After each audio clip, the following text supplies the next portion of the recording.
meus queridos, saudações geográficas a todos. Mais uma aula sobre o meio ambiente global, né? Que é esse bloco de conteúdos que nós estamos trabalhando nessa semana. Nós já vamos para a terceira aula. A primeira aula foi em sala, nas 2 primeiras semanas. A segunda aula eu passei já aí para vocês. E essa terceira e última a gente encerra esse bloco de conteúdos, né? Eu quero dizer a vocês que é muito importante vocês estudarem neste momento que vocês estão em isolamento. Aproveitar o tempo para estudar. Fazer igual a minha mãe sempre fala, né? Enquanto descansa, carrega pedra. E só vai ter bons frutos, né? E vai ser bastante positivo vocês estarem agindo dessa forma. Então, a leitura é muito importante. Além desses estudos que os professores estão passando para vocês, é bom que vocês façam a leitura de um livro, principalmente de um romance. Entendeu? Pronto, então vamos aqui acompanhar a aula, como eu disse para vocês, a terceira aula desse bloco de conteúdos, o meio ambiente global. Então, nessa aula a gente vai estar trabalhando com a temática, né? Biodiversidade e florestas em extinção. Mais especificamente, vamos estar trabalhando as florestas úmidas, florestas tropicais úmidas. Então, para início de conversa, nós temos esse mapinha aqui do território brasileiro. Deste lado aqui, vocês têm o Brasil, né, a Mata Atlântica, em 1500, e esse outro mapa, a Mata Atlântica, no ano de 2007, 507 anos após. Levantem, observando o mapa, levantem hipóteses aí, suposições, para o desmatamento de aproximadamente 93% da floresta tropical, que recobria 15% do território brasileiro.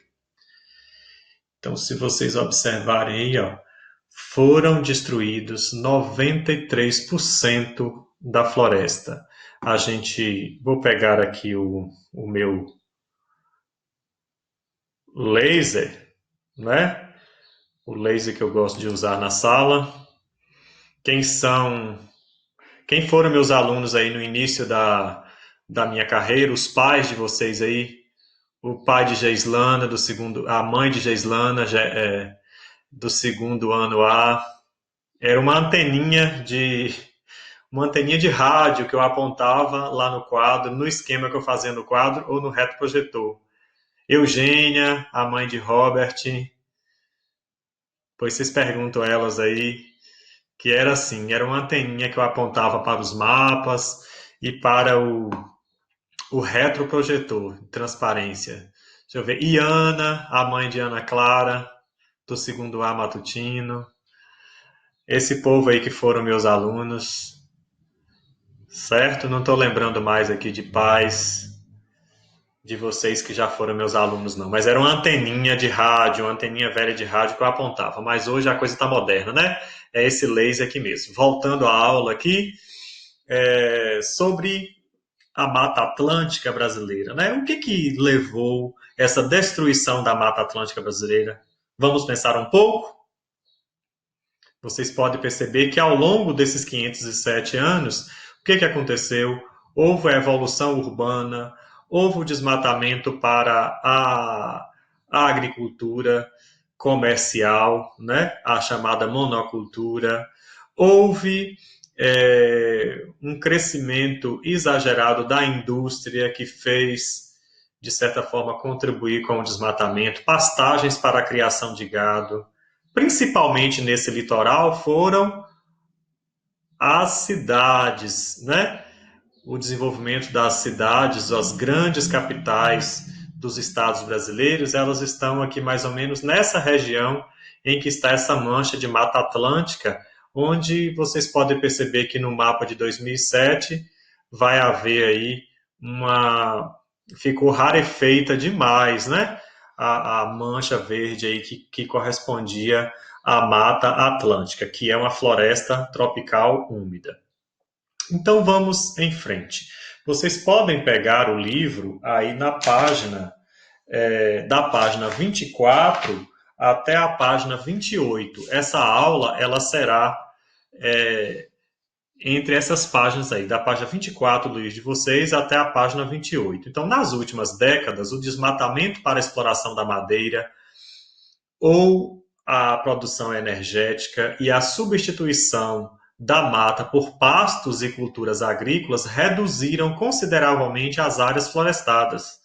Então, o que o nosso autor do livro aí, os autores do livro, na verdade, que são três, né? São três autores. Eles vão dizer justamente o que nós levantamos como hipótese aí do que contribuiu para que essa mata ela fosse destruída.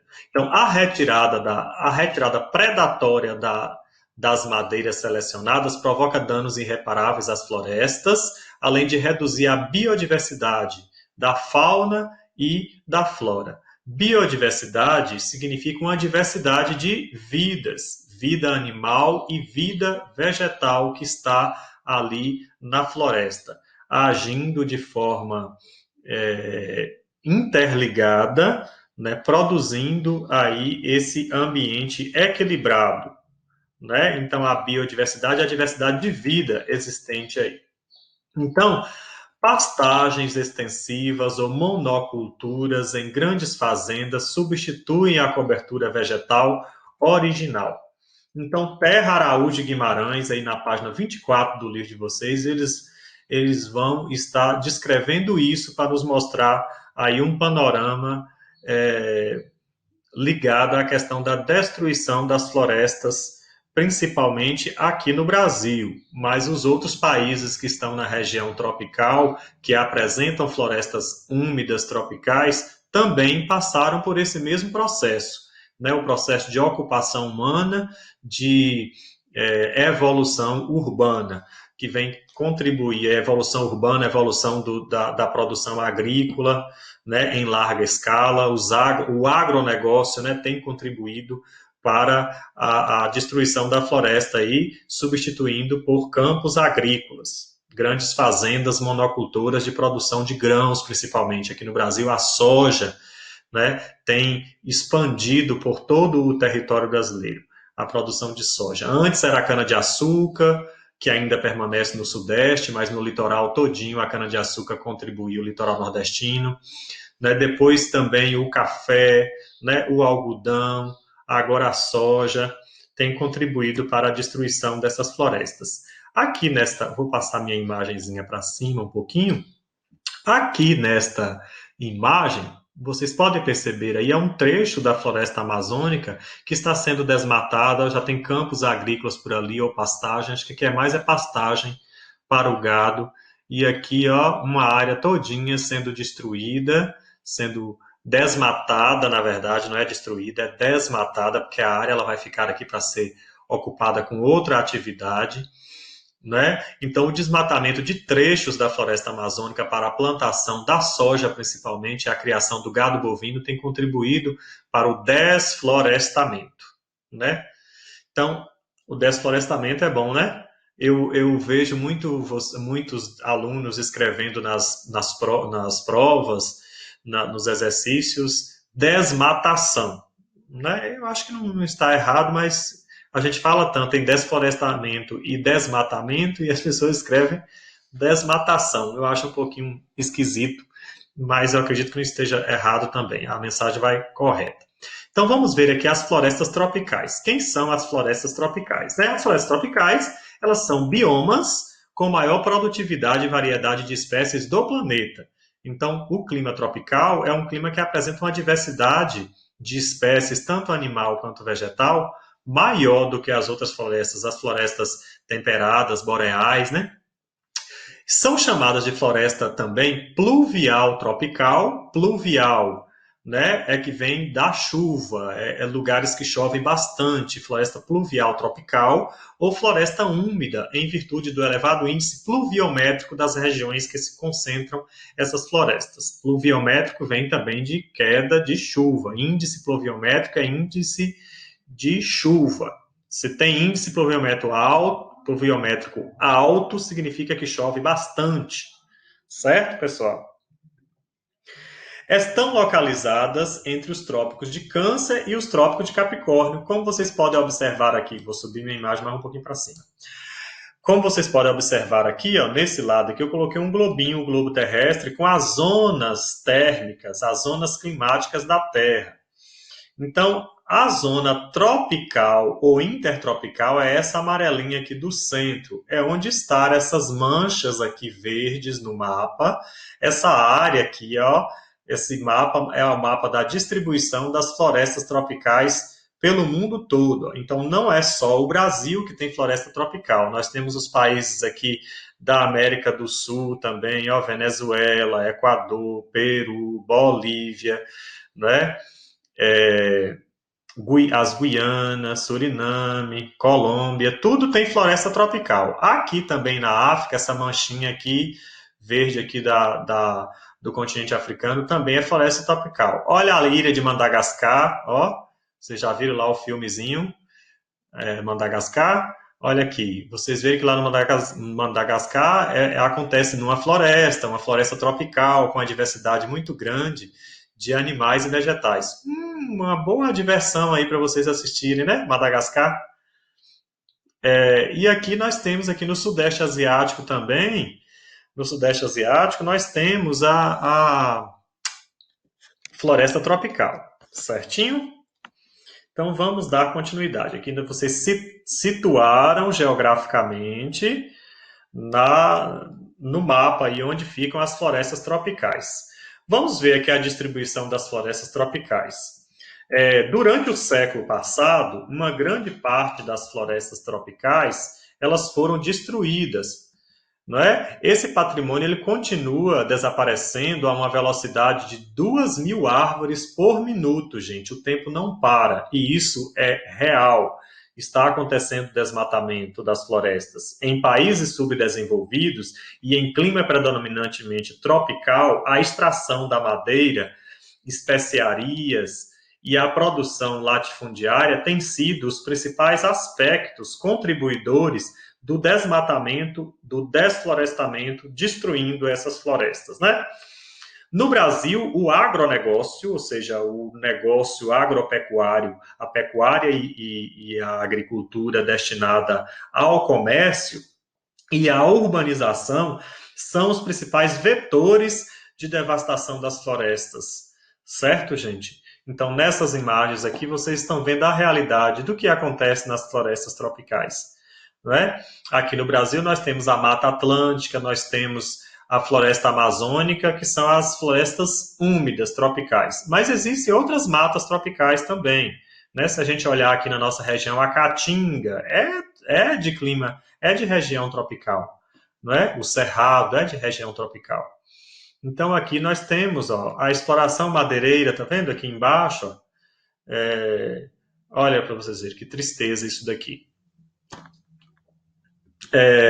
E aí, nós vamos fazer um passeio pelas regiões do planeta, mostrando as situações em que as florestas tropicais se encontram.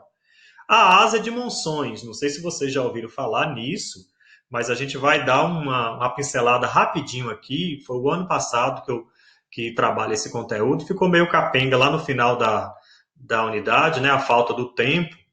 Então, voltando aqui, a asa de monções, ela fica lá no Sudeste Asiático. Esse tipo de clima, monções, fica lá no Sudeste Asiático. A China e a Índia, elas conservam apenas manchas das florestas originais tropicais lá no seu país. Igual aqui no Brasil também, né? Se 93% da Mata Atlântica ela foi destruída, só tem 7%. É umas manchinhas que encontram aí no litoral brasileiro de floresta. Então, e mesmo assim, sobre sérios riscos de destruição desse restinho que existe, né? Desde a década de 1960, a Ásia de monções ela perdeu mais de um terço da sua área de florestas úmidas. A Ásia de Monções, elas ficam aqui, ó.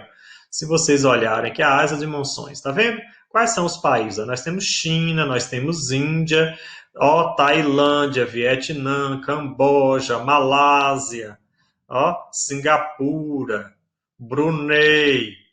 Então vocês estão vendo aqui Indonésia, essas ilhas aqui da Indonésia, Nova Papua, Papua Nova Guiné, aliás. Então, essa região aqui é uma região que está sob a ação do clima de Ásia de Monções. Como é que funciona esse clima, gente? Olha, a Ásia de Monções, ela tem o triste título de campeã mundial de desflorestamento, certo? Então, como é que acontece esse clima de monções? É um clima específico aqui da região sudeste da Ásia. Lá no mapinha está mostrando. Existem as monções de inverno e as monções de verão. Nesse tipo de clima tropical, durante o inverno, as áreas de alta pressão vindo do continente, ó, para o oceano, vai fazer com que essa região, no período do inverno, de dezembro, janeiro, porque é lá no hemisfério norte, as estações elas são contrárias da nossa. Enquanto nós estamos aqui no verão, lá é inverno.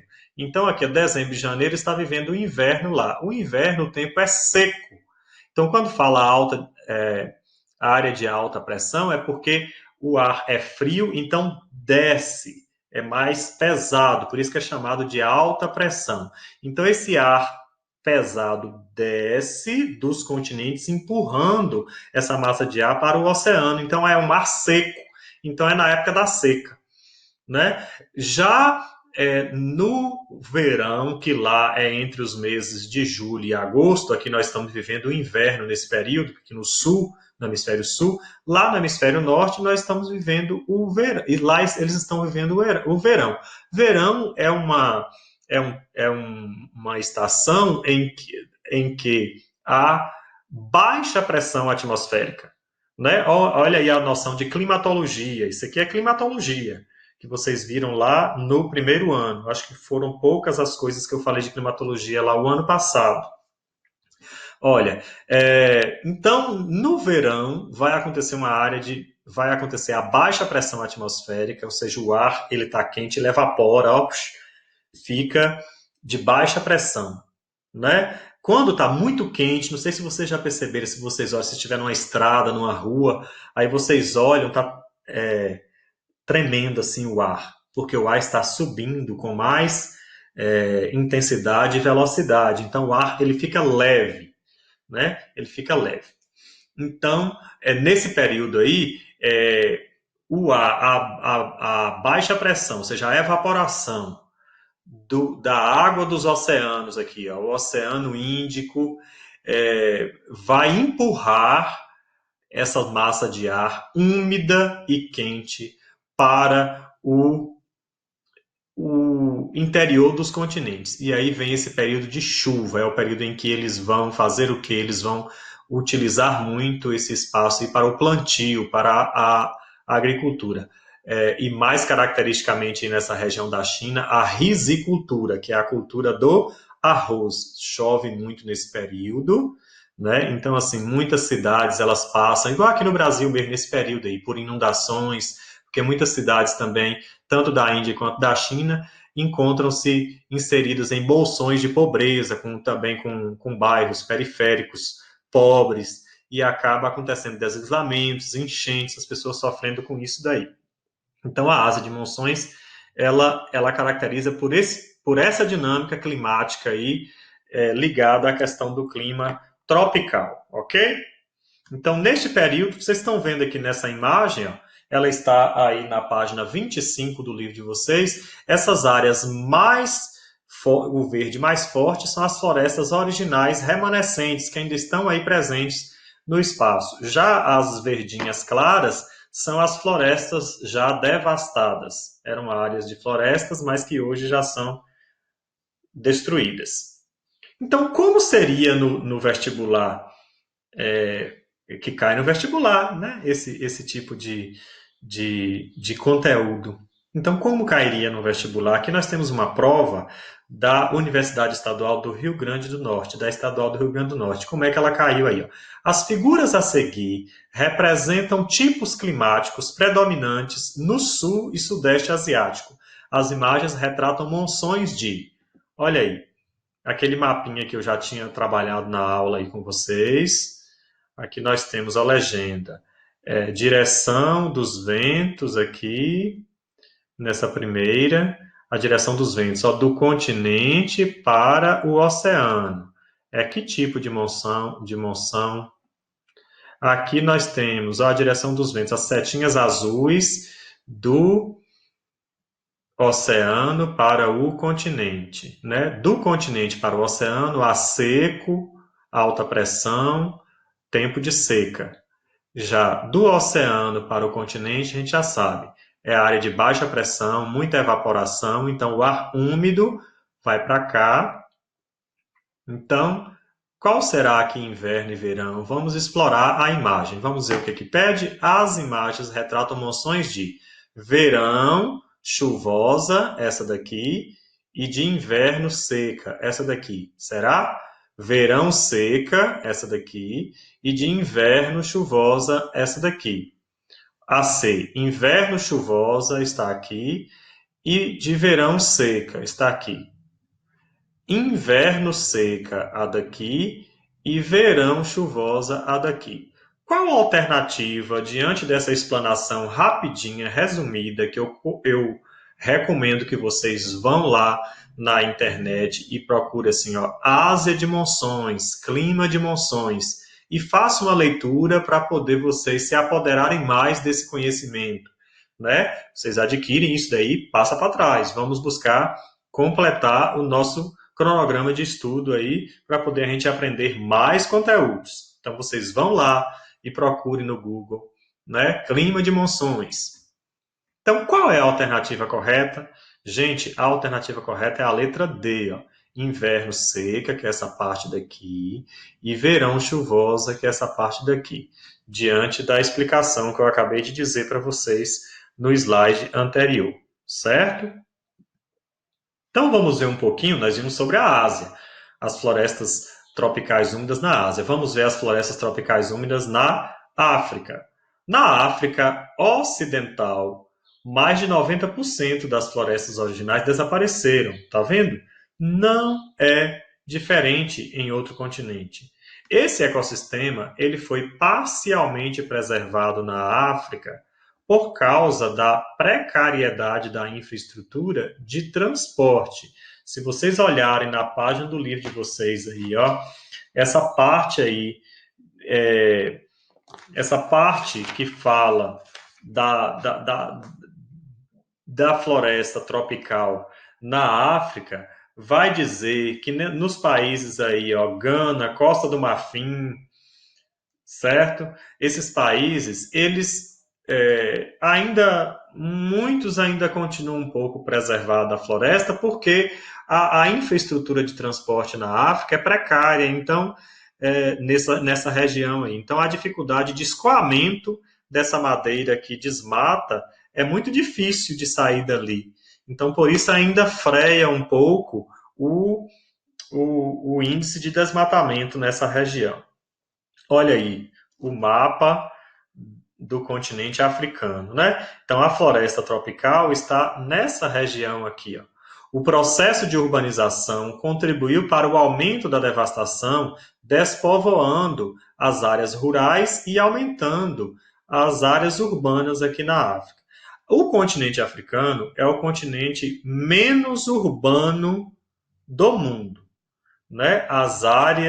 Muitas áreas no continente africano, elas ainda são desprovidas aí dessa tecnologia, desse avanço da urbanização. Muitos grupos ainda vivem essencialmente da agricultura de subsistência em áreas rurais de alguns países. Alguns países já são mais evoluídos e mais evoluídos no sentido de urbanização, né? Porque os países do continente africano são riquíssimos no sentido de recursos naturais, minerais, não é? Faltam investimentos por parte dos seus governos aí para aproveitar esses recursos e evoluir economicamente dizendo. A África do Sul aqui é um dos países mais desenvolvidos da África, tem um nível de urbanização grande, Egito também. Então, a caça predatória elimina seletivamente determinadas espécies que desempenham papéis estabilizadores nas cadeias alimentares. Nós sabemos que há uma sincronia em tudo na natureza, né? Então, se desmata, some os animais, se some os animais, não há, né, interação entre eles para manter um ambiente equilibrado, né? Na cadeia alimentar, né? Então, quando desmata, quando mata determinado tipo de espécie, pode acontecer um desequilíbrio ambiental. Agora vamos para a América tropical, aí nós estamos falando da nossa região, já é mais familiar. Olha, América, desflorestamento tropical. Olha como aparece linda a nossa América do Sul.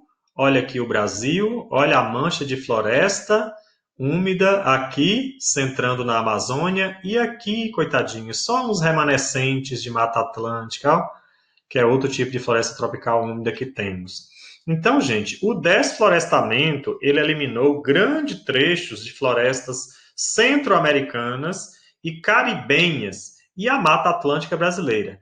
Centro-americana estar aqui, floresta amazônica, a Mata Atlântica brasileira estar aqui nesse litoral, e a caribenha está aqui no Caribe, essa região aqui de floresta tropical também, que está na região intertropical. Mais especificamente, nós temos aqui a linha do Equador, nós também chamamos essa floresta aqui de floresta equatorial, porque está aqui bem onde passa a linha do Equador, mas caracteriza-se como tropical úmida também.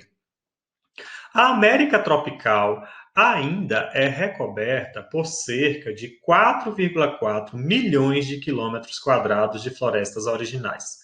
Então, é o continente que mais tem florestas originais ainda no planeta.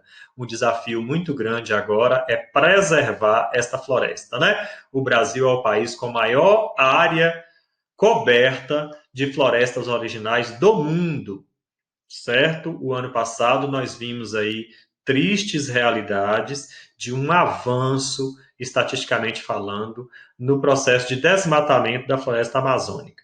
Então, assim, é preciso que as autoridades competentes, ligadas principalmente ao Ministério do Meio Ambiente, tomar providências, né? Elaborar ações que amenizem esse desmatamento. Agora, na página 27 e 28 do livro de vocês, vamos falar um pouquinho sobre a Convenção sobre a Diversidade Biológica. Né? Em 2010, durante a COP, em Nagoya, no Japão, na província de Aichi, no Japão, foram aprovados um plano estratégico de biodiversidade e as metas de Aichi para o período de 2011 a 2020, certo? Essa Convenção sobre a Diversidade Biológica, ela nasce na Eco 92, que aconteceu aqui no Brasil. E lá na COP de 2010, foram estabelecidos aí pela meta de Aichi 20 metas relacionadas a temas como a proteção de espécies ameaçadas, a recuperação de ecossistemas, o fim do desmatamento e a conscientização sobre a importância da preservação da biodiversidade. Não é?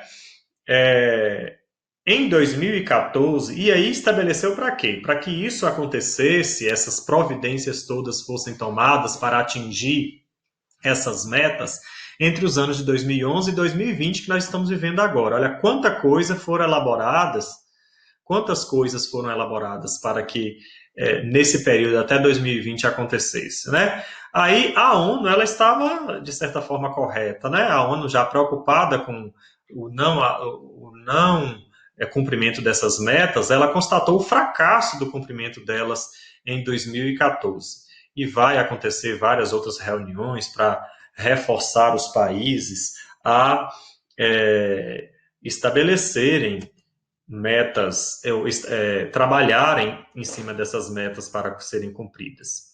Vamos ver aqui alguns aspectos importantes da COP de 2010, que foi acontecida em 2010 lá no Japão, em Nagoya, né, na cidade de Nagoya, na província de Aichi, por isso chamado as 20 metas de Aichi. Florestas tropicais constituem patrimônio da humanidade, né? Da Eco 92, da COP 2010, eles vão dizer que as florestas tropicais elas constituem patrimônio da humanidade, abrigam estoques biológicos e exercem influências climáticas planetárias para o equilíbrio do planeta, do clima no planeta, né? Nas florestas tropicais abrigam mais de 70% das espécies vegetais e animais conhecidas no planeta. As espécies catalogadas, tanto animais quanto vegetais, 70% delas estão concentradas aí nas florestas tropicais do planeta. Então, ela constitui um valioso estoque genético que cobiça, de certa forma, interesses econômicos, farmacêuticos dos grandes laboratórios, das grandes indústrias farmacêuticas, bioquímicas do planeta, né? Esses interesses econômicos é o que vai proporcionar uma exploração desenfreada, né? Há aí uma dificuldade muito grande de frear, de certa forma, esses interesses essencialmente econômicos estratégicos. Os países em desenvolvimento, a exploração predatória das florestas, ela pode gerar renda e trabalho para as famílias que ali estão desenvolvendo isso. Mas as grandes empresas, elas estão invadindo essas áreas, não é? A Eco 92, ela marcou negociações sobre o tema da biodiversidade, já preocupando com relação à posição do Estado na proteção e no uso sustentável desses recursos para a melhoria da qualidade de vida da população sem um prejuízo, de certa forma, para com o meio ambiente. Então, na Convenção sobre a Diversidade Biológica, em 1992, vai haver o reconhecimento do direito soberano dos estados sobre os recursos biológicos, vai reforçar isso, que os estados eles precisam tomar conta desses recursos, né, enquanto estado, enquanto nação. A convenção, ela ficou longe de resolver o conflito entre os países desenvolvidos e os em desenvolvimento nessa questão da exploração. Então, vamos dizer assim, o Japão, os Estados Unidos, a União Europeia, vem para cá, para o Brasil, né, explorar recursos genéticos e potenciais da Amazônia em nome do mercado, em nome de empresas. Então, muitas vezes, isso está distante de ser resolvido pelos países em desenvolvimento, que ficam submissos a essas grandes empresas dos países desenvolvidos.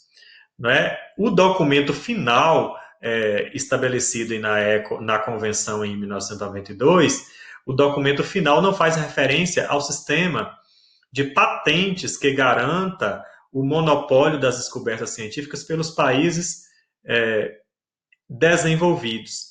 Então, nós precisamos tomar cuidado, as autoridades dos países subdesenvolvidos, né, com relação a essa questão da patente. Patente é o registro como propriedade do próprio país, né? Muitas pesquisas desses grandes laboratórios estão sendo feitos na floresta amazônica, descoberto curas de doenças, pegando material da biodiversidade, levando para o exterior e sendo patenteado por esses países desenvolvidos, que na verdade o dono da propriedade seria de quem, gente?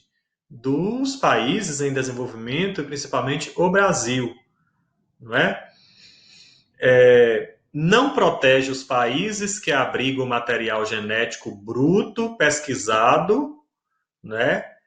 Em sua maioria, os países em desenvolvimento que não, principalmente, não desenvolvem investimentos em pesquisa para que os pesquisadores brasileiros eles façam isso aqui e desenvolvam o seu produto e o seu material em nome deste país. Então é uma questão assim bastante polêmica, de discussão e também de intensificar essa responsabilidade enquanto autoridades do país para isso ser resolvido nessas próximas convenções aí, né? Vamos lá. E essa dica de leitura? Importante essa dica de leitura. Essa dica de leitura, eu tenho aqui esse site que é traduzido aí do inglês. Esse site é maravilhoso para a gente estar lendo coisas relacionadas às florestas e à questão ambiental, que é o Mongabay. Não sei se é assim que pronuncia. Mas o link, ele está aqui, ó, o link em português, ó, Brasil, ó, mongabay.com, mongabay.com. Então vocês vão lá, essa aqui é a página, como é que é, ó, Florestas Tropicais News, uma revistinha de florestas tropicais. Olha um exemplo aqui de uma reportagem que vocês podem ler. Projeto de petróleo e gás ameaça último grande bloco de floresta na Amazônia. Nossa, olha que coisa, gente. Mineradora inglesa Anglo-American, quer explorar terras indígenas na Amazônia. Tudo isso aqui em 2020. Olha, vocês façam uma visita a este site, escolha uma destas notícias que mais chama a atenção de vocês, todas chamam a atenção, porque fala de coisas que está relacionado ao nosso país, à proteção do nosso mundo com relação à questão ambiental e das florestas. Então, aí vocês vão falar, indicando leitura para alguém. Vocês vão fazer a leitura da reportagem, escolha uma reportagem desse site, faça a leitura e elabore um texto em seu caderno indicando a reportagem para alguém, justificando o porquê será importante este alguém ler a reportagem. No texto, você deve colocar no final a sugestão do link para que a pessoa que receber a indicação entrar lá e ler. Você faz um comentário sugestivo, um comentário chamativo, né? E encaminha esse texto, depois que você elaborar, você digita no seu celular, encaminhe esse texto para todos os seus colegas no grupo de WhatsApp da sala. Ou você faz um postzinho, né, indicando essa reportagem e fazendo um comentário sobre a leitura de vocês. Um postzinho lá, postar lá no Facebook de vocês, vocês postarem no Instagram, entendeu? Pode printar o site, vocês escreverem uma notinha comentando sobre a leitura que leu, né? Para influenciar neste período aí de isolamento as pessoas dizerem, olha que interessante, vocês mostrarem que vocês são estudiosos, que vocês não estão só vendo, só entretendo na rede, né? Eu faço isso, adoro o Instagram. Né, posto coisas minhas, vejo coisas dos outros, lives no Instagram, quase toda noite eu estou vendo com pessoas que eu sigo, pessoas interessantes que eu sigo. Mas vamos também jogar coisas ligadas à construção do conhecimento intelectual, né, para engrandecer o nosso ser, né, e também termos um currículo também diverso e interessante na rede, né? não fazer só coisas fúteis e besteiras, né? Então, eu agradeço a atenção de vocês. Hashtag fique em casa. É a melhor forma de contra, proteger desse vírus, né? Do Covid-19, que está ainda aí nesse mês de abril, se alastrando pelo país. Vamos orar e ter fé que nós sairemos dessa e logo, logo nos encontraremos aí fisicamente na sala de aula, né? O calor humano. Eu estou sentindo a falta disso. Explicar olhando para a câmera é horrível, gente. É monótono, é frio. Então eu gosto daquele calor de vocês, daquela energia, me perguntando, interferindo, questionando, ou mesmo provocando momentos que precisa da gente estar reclamando vocês para puxar a atenção. Mas assista a aula e faça essa atividade que vai ser interessante demais para vocês. Tchau, tchau, gente!